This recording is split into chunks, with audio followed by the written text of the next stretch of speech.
बिस्मिल्लाहिर्रहमानिर्रहीम। खातिन हज़रात, मैं हूँ अख्तर अब्बास।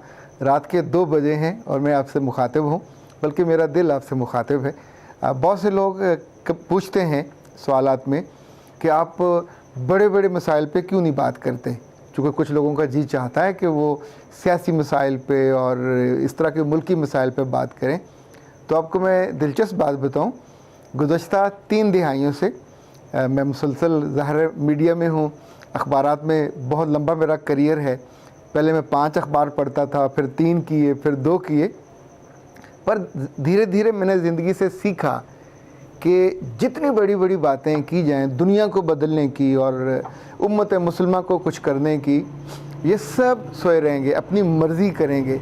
अगर आप कुछ कर सकते हैं, लाइक मेरे 13 साल का करियर यूथ से मुताल्लिक है, जिसमें मैंने टीन एज से बात की, उनकी तालीम, उनकी तरबियत के लिए काम किया। तो नतीजतन सैकड़ों नहीं बल्कि हज़ारों, 70,000 तो वो थे जिनके साथ मैं माहाना रब्ता करता था।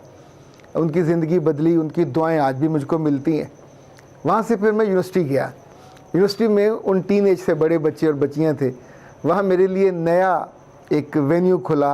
वो असातिज़ा की ट्रेनिंग थी, वो यूथ की लड़कियों की ट्रेनिंग थी, वो लड़कों की ट्रेनिंग थी। 10 साल वो गुजर गए। इस बीच में मैंने बाई चॉइस अखबारात में कॉलम लिखता, 2 अखबारात में कॉलम लिखता था, फिर छोड़ दिए और फिर मैंने इसी पे फोकस किया। अब सोचिए कि जो मेरे पास सवालात आ रहे हैं वो आलम इस्लाम के मसाइल पे नहीं आ रहे, वो दुनिया में कोरोना के लॉकडाउन पे नहीं आ रहे। सवाल क्या है, मैं जिस एकेडमी में पढ़ती हूँ वहाँ ऐसी लड़कियाँ हैं जो सब ये काम करती हैं, बल्कि उनके वालिदैन उनसे ये काम करवाते हैं। उनमें से एक लड़की तो 2 बार प्रेग्नेंट हुई। ये हम लोग किस तरफ जा रहे हैं? ये एक बच्ची ने, जो वहाँ की आई विटनेस है, उसने लिखा। अब इसमें से हम कहाँ आलमी मसाइल ढूंढें? दूसरा, मिस बानो ने कहा है कि सर प्लीज़ इस टॉपिक पर भी वीडियो बनाइए कि नई नस्ल के जो, इसको हम छोड़ देते हैं। मैं वो इतना ओपन और बोल्ड है, मैं आपसे बात भी नहीं करना चाह रहा उस मौजू पे। मोमना सैयद ने लिखा है कि मैंने किसी को कुछ मजबूरियों के तहत छोड़ना है। कैसे छोड़ूं कि उसे तकलीफ़ भी ना हो और मैं बेवफा भी ना कहलाऊं? मेरे बच्चे तकलीफ़ भी होगी और बेवफा भी कहलाओगे। अब कैसे इसे जान छूट सकती है? पर इसको अगर टेक्निकली हैंडल कर लिया जाए तो शायद दोनों के लिए कोई रास्ता निकल आए। उम्मे सारा ने लिखा है, बीवियों को तनख्वाहें देने और उससे बुरी निगाह रखने वाली जो वीडियो हमारी थी उस पर, कि मैं तकरीबन 3 लाख रुपए माहाना कमाती हूँ। मेरे पैसे पूरे के पूरे मैं अपने शौहर को देती हूँ, चूँकि हादसे से पहले, एक्सीडेंट से पहले उन्होंने मुझे बहुत प्यार किया, बहुत इज़्ज़त दी, कभी किसी चीज़ की कमी नहीं होने दी। अब वो व्हील चेयर पे हैं, अब मेरी बारी है उनकी खिदमत करने की, उनकी इज़्ज़त बढ़ाने की, उनका मान लौटाने की। ये सब कुछ उनका है, मैं भी उनकी हूँ। खातिन हज़रात, अब उम्मे सारा का नाम लेके मैं फ़ख्र जो ख़ुद महसूस कर रहा हूँ कि ये हमारी बेटी है, हमारे माशरे की बच्ची है। जहाँ बहुत से बुरे केसेस होते हैं, वहाँ एक ऐसा भी शानदार काबिल तकलीद केस है जो ज़ाहिर है ज़िंदगी जिस पे बीती है, जिसने बाई चॉइस किया। इनमें से किसी को जाली मोटिवेशन की ज़रूरत नहीं है। मोटिवेशन वो चीज़ होती है कि जो आपके अंदर नहीं होती, आप करना नहीं चाह रहे होते, कुछ धक्के से आपको सब्ज़ बाग दिखा के ये वक्ती तौर पे इश्ताल दिला के आपसे कहे कि ये कर लो। मैं बहुत साल स्टूडेंट्स को यूनिवर्सिटी में ये पढ़ाता रहा कि motivation is equal to V+S × A। तुम्हारी वैल्यूज़, तुम्हारी स्किल्स और उसके बाद तुम्हारा एटीट्यूड इन सबसे ज़रब खाएगा तो तुम्हारी मोटिवेशन बनेगी। तुम्हारे सोर्सेज क्या होंगे, तुम्हारे रिसोर्सेज क्या होंगे, तुम्हारा मुतालिया क्या होगा, तुम करके क्या दिखाओगे। अच्छा, वक्त के साथ साथ देखा कि ये सब किताबी बातें हैं।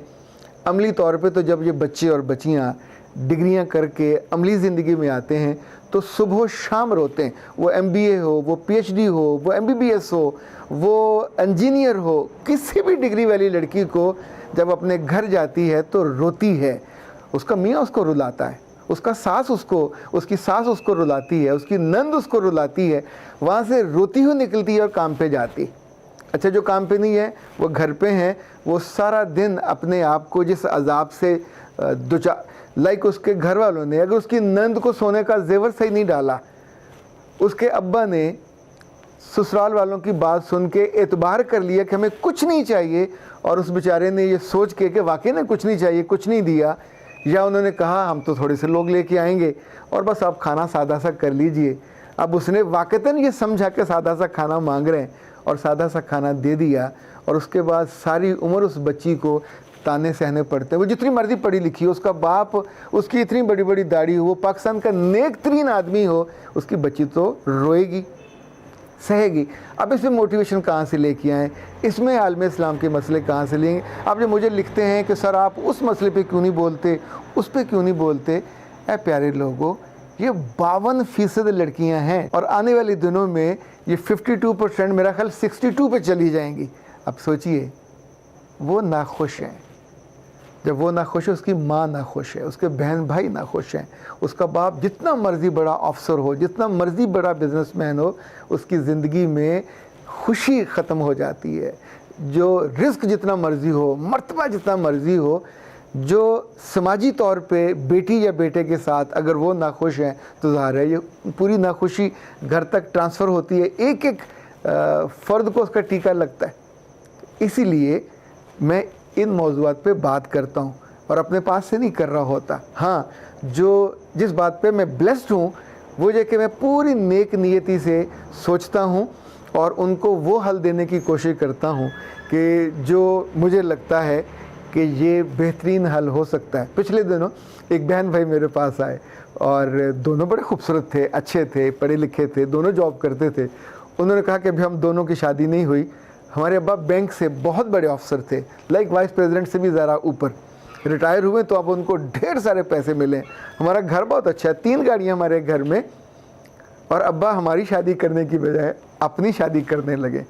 इशफाक साहब अल्लाह ने गरी के रहमत करे, वो कभी कहा करते थे कि 40 साल की उम्र में हर मर्द की दिल में घंटी बजती है, ये मोहब्बत की होती है, और वो दूसरी शादी कर लेता है।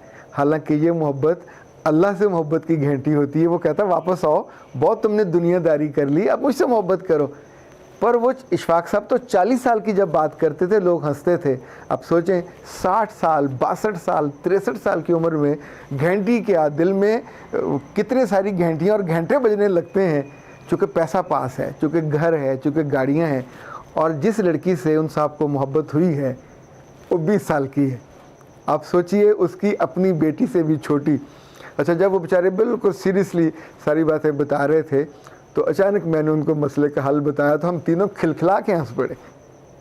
अब जाहिर है वो स्ट्रेस में आए थे, टेंशन में आए थे, उन्हें लग रहा था कि ज़िंदगी ख़त्म हो जाएगी। लेकिन जब आप सिर्फ एक एंगल से सोचते हैं तो ज़िंदगी वाक़ईतन ख़त्म हो जाती। लेकिन जब आपको अल्लाह बसीरत से नवाजता है, आप डिफरेंट एंगल से या बड़े पर्सपेक्टिव में देखते हैं तो चीज़ें और तरह नज़र आती हैं। कभी गौर कीजिए, जब मैं आपसे बात करके बात मुकम्मल करता हूँ तो कहीं तो ये होता है आपके दिल पे एक ज़रूर घंटी बजती है सोचने की, चीज़ों को आउट ऑफ द बॉक्स थोड़ा डिफरेंट तौर पे देखने की। चाहे अपने बेटे से बात करनी हो, चाहे बेटी से समझाना हो, चाहे बीवी से लड़ना हो, चाहे रिश्ते बनाने हो या तोड़ने हो। सो जो डिफरेंट एंगल पे सोचना है और आप तक बात पहुँचाना है, मुझे लगता है मेरे रब ने मुझे नैरो डाउन करके उसी पे पहुँचाया है। सो प्लीज़ मुझसे अब सियासी मामलात की तवक्को ना रखा करें। बहुत से लोगों ने कहा मौलाना तारिक जमील साहब के बात पे बात करें। मैं क्यों करूं, मुझे उनसे मोहब्बत है, मुझे अच्छे लगते हैं, पर उन्हें सियासी कामों में नहीं जाना चाहिए था। अब वो गए हैं तो ज़ाहिर है बहुत सी परेशानी हो रही है, तो मुझे भी चाहते हैं कि मैं भी घिसेट के वहाँ चला जाऊँ। मैं नहीं जाऊँगा, और इतनी थोड़ी सी चालाकी तो मुझे भी आ गई है। हाँ, अगले सेशन में जब हम बात करेंगे वो बहुत ही अहम है, और वो है कि जब लोगों के घर में बेटियां पैदा होती हैं तो लोग क्यों आंसुओं से रोते हैं। इस पे हम बात करेंगे इस सेशन में। अख्तर अब्बास को इजाज़त दीजिए। अस्सलाम वालेकुम।